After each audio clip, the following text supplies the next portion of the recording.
Competitive swimming styles 4 ടൈപ്പാണുള്ളത്. Free style, back stroke, breast stroke and butterfly stroke. First one free style. നീന്തൽക്കാർ മുഖം താഴ്ത്തിക്കിടന്ന് മാറി മാറി കൈകളെടുത്ത് കാലുകൾ തുടർച്ചയായി കിക്ക് ചെയ്യുന്നു. ശ്വസിക്കാൻ വേണ്ടി തല ഇടയ്ക്കിടെ വശങ്ങളിലേക്ക് തിരിക്കുന്നു. രണ്ടാമതായി ബ്രസ്റ്റ് സ്ട്രോക്ക്. വെള്ളം കൈകൾ ഉപയോഗിച്ച് മുന്നോട്ട് തള്ളുകയും കാലുകൾ ഒരേ സമയം ഫ്രോഗ് കിക്ക് നടത്തുകയും ചെയ്യുന്ന ഒരു സ്ട്രോക്കാണിത്. തുടക്കക്കാർക്കും ദീർഘദൂര സ്വിം ചെയ്യുന്നവർക്കും ഇതാണ് ഏറ്റവും സൗകര്യം. വേഗത കുറഞ്ഞതും റിത്തമിക്കുമായിട്ടുള്ള ഒരു സ്വിമ്മിംഗ് സ്റ്റൈലാണിത്.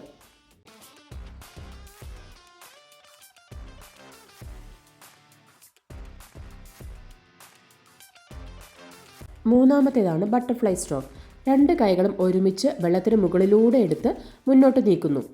തുടർന്ന് 2 കാലുകളും ഒരേ സമയം ഉപയോഗിച്ച് ശക്തമായി ഒരു ഡോൾഫിൻ കിക്ക് നടത്തുന്നു. ശരീരത്തിന് മുഴുവൻ എനർജിയും ഈ സ്വിമ്മിംഗ് സ്റ്റൈലിന് ആവശ്യമാണ്. നാലാമത്തേതാണ് ബാക്ക് സ്ട്രോക്ക്. തല എപ്പോഴും വെള്ളത്തിന് പുറത്തേക്ക് വച്ചുകൊണ്ട് മാറി മാറി കൈകൾ ചലിപ്പിക്കുന്നു.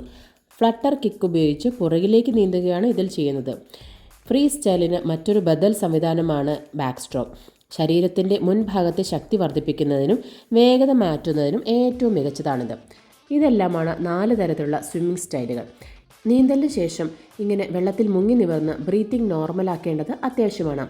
ഈ സ്വിമ്മിംഗ് സ്റ്റൈലെല്ലാം നിങ്ങൾക്ക് വേണ്ടി അവതരിപ്പിച്ചത് മൈ ഹസ്ബൻഡ് വിമൽ രാജ്.